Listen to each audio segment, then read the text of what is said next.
जो हुक्मरान हैं, जो राजनेता हैं, उनकी कितनी घटिया सोच है कि तुम भागो और भारत आओ। अफगानिस्तान से भागो, भारत आ गए। पाकिस्तान से भागे, भारत आ गए। बांग्लादेश से भागे, भारत आ गए। जब हिंदू रहित, सनातनी रहित बना दो। पाकिस्तान की यह स्थिति हो चुकी है। आज बांग्लादेश के अंदर 1.5-2 करोड़ हिंदू यदि भारत में आ जाएंगे, वैसे सारे नहीं आएंगे, मैं बताता हूं क्या होने वाला है। आपने संसद में भी हमारे राज्यसभा सांसद जय रघुनाथ जी की, मैं कुंवर राजेंद्र सिंह नरूका, राष्ट्रीय अध्यक्ष श्री रामराज मिशन।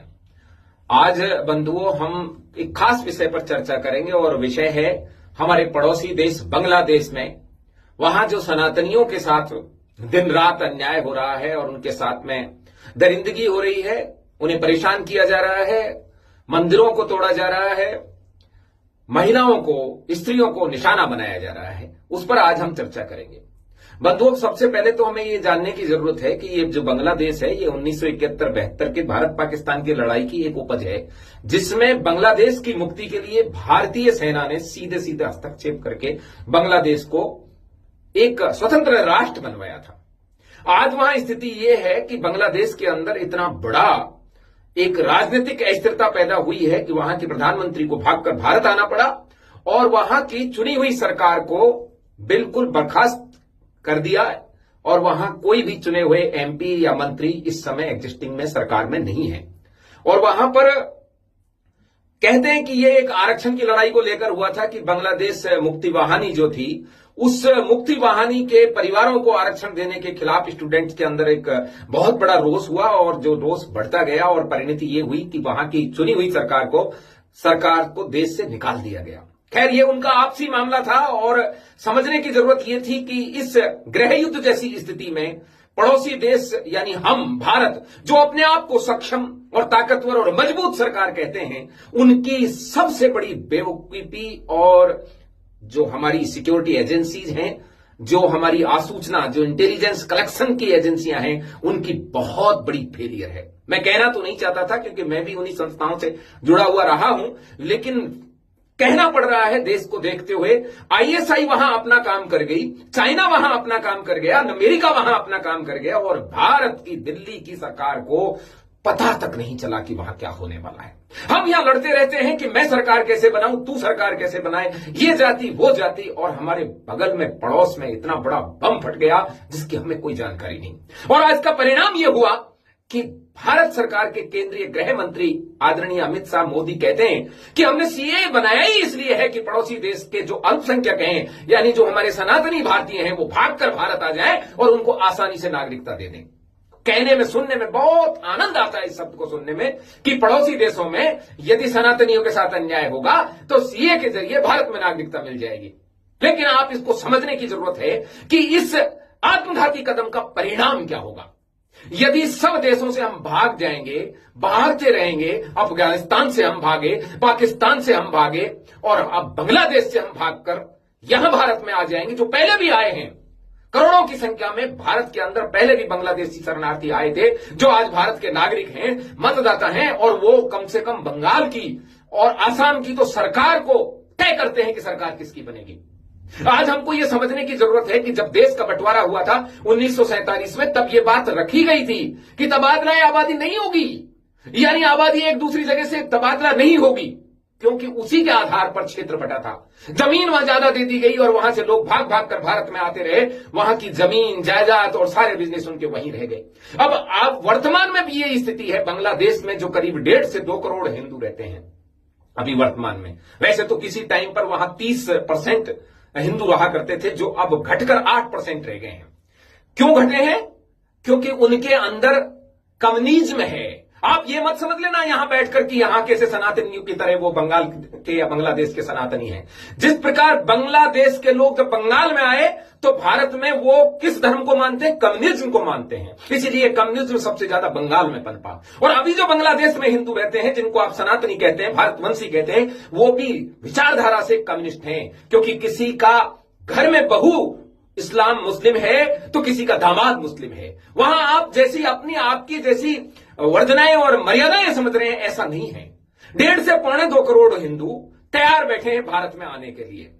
बंगाल के से आने वाले एक केंद्रीय मंत्री शुभेंदु अधिकारी जी ने भी कह दिया था कि हम भारत में लेने के लिए तैयार हैं। और अब केंद्रीय गृह मंत्री अमित शाह जी ने हिंट दिया है, इशारा दिया है कि हमने सीए को इसीलिए बनाया था ताकि लोग बाहर से भाग के आ जाएं और यहां उनको नागरिकता दे दें। क्यों? आप में बांग्लादेश में भारतीयों को सुरक्षित करने की क्षमता नहीं है, यहां आ जाएं, यहां शरणार्थी बनाएंगे और यहां सीए के जरिए उनको साधारणतः नागरिकता देकर यहां उनको मतदाता बनाना है। ये इनकी समझ है, ये इनकी सोच है। ये आज के जो हुक्मरान हैं, जो राजनेता हैं, उनकी कितनी घटिया सोच है कि तुम भागो और भारत आओ। अफगानिस्तान से भागो, भारत आ गए। पाकिस्तान से भागे, भारत आ गए। बांग्लादेश से भागे, भारत आ गए। जम्मू कश्मीर से भागे, दिल्ली आ गए। भागते रहो और आते रहो। और यहां सारे आकर केवल दुनिया में सारे देशों से हिंदू रहित, सनातनी रहित बना दो।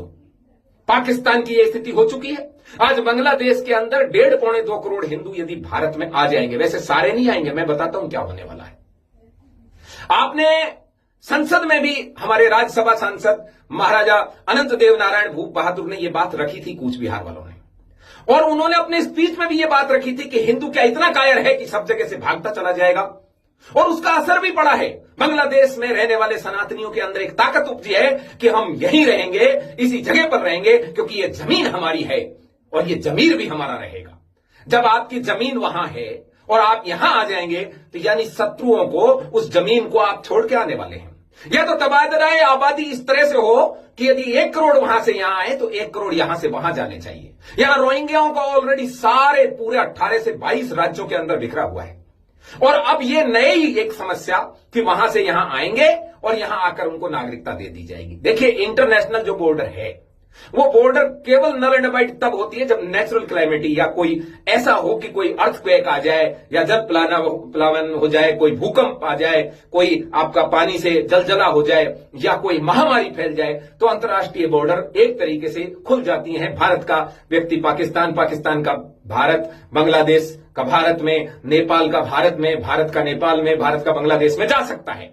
लेकिन ये राजनीतिक अस्थिरता ऐसी चीज नहीं होती है कि आदमी उठे और झोला झंझट उठा के यहां भाग के आ जाए।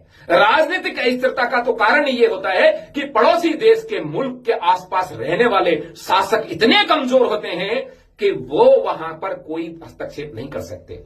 हमें शर्म की बात लगनी चाहिए कि भारत के चुने हुए प्रधानमंत्री जो 141 करोड़ भारतीयों का प्रतिनिधित्व करते हैं, वो बांग्लादेश के उस यूनुस से बात करते हैं जो केवल वहां एडवाइजर नियुक्त हुआ है, वहां जनता द्वारा चुना नहीं गया, वंशानुगत तरीके से नहीं आया, कोई और तरीका नहीं है उसको चुनने का, वहां के बदमाशों ने उसको चुन दिया और उससे भारत के प्रधानमंत्री बात करते हैं, रिक्वेस्ट करते हैं कि वहां पर के रहने वाले हिंदुओं की आप सुरक्षा करना। अच्छा होता यदि प्रधानमंत्री महोदय संयुक्त राष्ट्र संघ के महासचिव से बात करते। अच्छा होता यदि प्रधानमंत्री महोदय वहां के राष्ट्रपति से बात करते, क्योंकि वो एक तरीके से चुन के आया है। और उन्हें कहते कि यदि बांग्लादेश के अंदर भारतीय सनातनियों के साथ कुछ होगा तो हमारी ये फौजें, हमारे ये बम, हमारी ये मिसाइल केवल खेलने के लिए, दिवाली पर बम फोड़ने के लिए नहीं बनाई गई हैं, ये किसी काम के लिए बनाई गई हैं। क्या ही अच्छा हो कि राजपूत रेजिमेंट या जाट रेजिमेंट को आप एक्सरसाइज करवा दें, उसका रुख आप बांग्लादेश की बॉर्डर की तरफ करा दें। क्या बुराई है हमारे देश की मिसाइलों का मुंह यदि बांग्लादेश की तरफ कर दें? मैं चलाने के लिए नहीं कह रहा, केवल मुंह कर दें। मैं आपको गारंटी देता हूं बांग्लादेश के यही एडवाइजर लंबलेट हो जाएंगे, हाथ पैर जोड़ने लगेंगे। लेकिन दुर्भाग्य हमारे देश का यह है कि यहां पर हर जगह झुकने वाले व्यक्तियों को यहां दबंग माना जाता है, यहां उन्हें शेर माना जाता है। बिल्ली जब आईने में अपना चेहरा देख करके उसको जूम कर करके लोग समझते हैं कि यह शेर है, लेकिन जब कोई शेर आता है, शेर छोड़िए, जब कोई लकड़भग्गा आता है, कोई लोमड़ी आती है, तो बिल्ली अपने रूप में आ जाती है। यह हमारे देश का दुर्भाग्य है। जिन्हें हम मजबूत समझते हैं वो दुनिया के सबसे कमजोर साबित होते हैं। इतने दिन हो गए, आज तक भारत की सरकार ने बांग्लादेश को यह कड़ा संदेश नहीं दिया है कि आप राजनीतिक अस्थिरता नहीं रख सकते। चुनी हुई जनता द्वारा चुनी गई सरकारों को ऐसे बर्खास्त नहीं कर सकते। बांग्लादेश क्या है? भारत की सेनाओं द्वारा दिया गया एक तोहफा है, और उस तोहफे को यदि हम सहेज नहीं सकते तो हम आने वाली पीढ़ी को मुंह दिखाने लायक नहीं रहेंगे। आप मेरी समस्या क्या है वो भी मैं आपको बता देता हूं। ये जो बांग्लादेशी वहां से चलेंगे, ये 1.5 करोड़ में से 50 लाख आएंगे। 1 करोड़ तो वहीं रहेंगे, क्योंकि 70% वहां जो हिंदू हैं वो बड़े बिजनेसमैन हैं, लैंडलॉर्ड्स हैं, वो नहीं आएंगे। उनके घर में या तो बहू मुस्लिम है या दामाद मुस्लिम है, इसलिए वो आपकी तरह कट्टर सनातनी भी नहीं है। वो 1 करोड़ वहीं रह जाएंगे और 50 लाख यहां आएंगे, जिनको सीए के जरिए यदि नागरिकता दी जाएगी तो ये साउथ बंगाल में नहीं जाएंगे, ये वेस्ट बंगाल में नहीं जाएंगे, ये रहेंगे नॉर्थ बंगाल में, हमारे अपने क्षत्रियों वाले क्षेत्र में, जिसको हम कूच बिहार, ग्रेटर कूच बिहार कहते हैं। और ये 50 लाख वहां बढ़ेंगे और तब हमारी संख्या जो अभी वहां 60% है क्षत्रियों की, राजवंशी क्षत्रियों की, वो घटकर 30 रह जाएगी। और यही चाहती हैं टीएमसी और बीजेपी दोनों मिलकर। और इसीलिए चिंता है कूच बिहार की पीपल्स एसोसिएशन को, और इसीलिए चिंता है कूच बिहार की जनता को। और यह चिंता केवल कूच बिहार तक नहीं है, ये पूरे देश के सभी सनातनियों की चिंता है। हम यहां लड़ाई लड़ते हैं जाति की। क्यों? क्योंकि जाति की लड़ाई से वोटों की फसल मिलती है। राजनेताओं ने जातियों को लड़वाया है ताकि इनको वोट मिलते रहें, और पूरा देश खतरे में है, ये बात हम समझ नहीं रहे हैं। जब बांग्लादेश में एक भी हिंदू नहीं रहेगा, 50 लाख यहां आ जाएंगे, जो यहां आकर कम्युनिस्ट बन जाएंगे, और 1 करोड़ वहां रहेंगे, वो अपना धर्म परिवर्तन करके कन्वर्ट होकर मुस्लिम हो जाएंगे। वहां एक भी हिंदू नहीं रहेगा, और पाकिस्तान में कोई हिंदू नहीं है, बांग्लादेश में हिंदू नहीं है, श्रीलंका में हिंदू नहीं है, चाइना में नहीं है। हिंदू से तात्पर्य हिंद के रहने वालों से है। फिर मैं आपको बता देता हूं, जब कोई सनातनी, कोई भारतवंशी वहां नहीं रहेगा, तब भारत के लिए यह खतरा है। और आपकी ये भारत भूमि 1.5 अरब लोगों के लिए पर्याप्त नहीं है, और 1.5 अरब लोगों की जो जनसंख्या वृद्धि दर है वो बहुत जल्दी 2 अरब हो जाएगी। कहां रहेंगे आप? और फिर जब यहां कन्वर्जन होगा तो आपको यहां से भी खदेड़ दिया जाएगा। दुनिया का कोई कोना आपके लिए बचेगा नहीं। जब महाराजा कूच बिहार ने अपनी बात रखी और उनके स्टेटमेंट से बांग्लादेश में रहने वाले सनातनियों के अंदर एक लहर दौड़ी और उनका आत्मविश्वास जगा। यदि ऐसे ही भारत के प्रधानमंत्री और गृह मंत्री और रक्षा मंत्री बात करें तो निश्चित रूप से बांग्लादेश में रहने वाले सनातनियों को भय निकल जाएगा। अरे एक तो स्टेटमेंट दो ना आप बांग्लादेश से कि वो अपनी स्थिति सुधारे, 7 दिन में, 5 दिन में, 15 दिन में चुनाव कराए। बस बात कर ली यूनुस से। क्यों करें हम यूनुस से बात? किस बात के लिए यूनुस से बात करें हम? है कौन वो? भारत बांग्लादेश से चुन के आया है क्या? एडवाइजर नियुक्त हो गया। यूनुस को यदि बात करनी थी तो हमारे अजीत डोभाल जी से बात करता। यूनुस को यदि बात करनी थी तो हमारे किसी डिप्टी सेक्रेटरी लेवल के आदमी से बात करता। हम उल्टे यूनुस से बात कर रहे हैं। हम वहां के राष्ट्रपति से बात ना करके यूनुस से करते हैं। वो हमारे राष्ट्रपति की मजाक उड़ाते हैं और हम वहां उनके थोपे गए एडवाइजर से बात करते हैं। हमारे भारत के 9,000 8,000 स्टूडेंट वहां थे। भारत सरकार उनको फंडिंग करके स्टूडेंट यूनियन जैसे वो आंदोलन कर रहे थे। हमारा आंदोलन नहीं करवा सकते थे क्या? क्या सारा ठेका आलस्य का भारतीयों के पास है? क्या सब कुछ हमारी ये जो एजेंसियां हैं, रॉ और आईबी, क्या इनके हेड हैं, ये इस पे बने रहने का अधिकार रखते हैं कि इतनी बड़ी घटना की वो सूचना नहीं दे पाए? या तो उन्होंने सूचना नहीं दी या फिर प्रधानमंत्री ने दबा ली। कोई तो बताए। और भारत का विपक्ष बिल्कुल नाकारा है। उसको जो मुख्य चीज है ये नहीं पूछेगा। वो पूछेगा जातीय जनगणना कैसे कराई जाए। वो पूछेगा कि साहब ये जो जातीय जनगणना में क्या हुआ, आप कैसे जीते, हम कैसे जीते। विपक्ष ने अपनी भूमिका नहीं निभाई। उसको एक भूमिका निभानी चाहिए कि बांग्लादेश में इतना बड़ा कांड हो गया, भारत सरकार की एजेंसियां क्या कर रही थी और उन पर अब क्या किया जाएगा। मेरा भारत सरकार से अनुरोध भी है, आग्रह भी है और चेतावनी भी है कि बांग्लादेश का और पूरे देश संसार का कोई भी नागरिक भाग कर नहीं आएगा।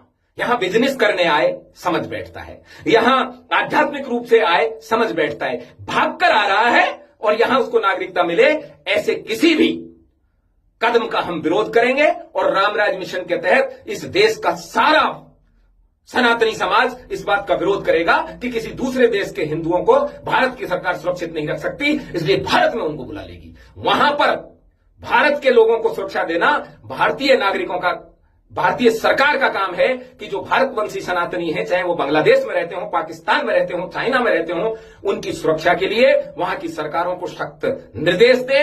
निवेदनों से काम नहीं चलेगा, उनको साथ साथ 2-2 हाथ दिखाने की चेतावनी का भी दे। और मैं तुरंत अनुरोध करूंगा रक्षा मंत्री जी से कि भारत की सेनाओं को थोड़ा सा मोबिलाइज कीजिए।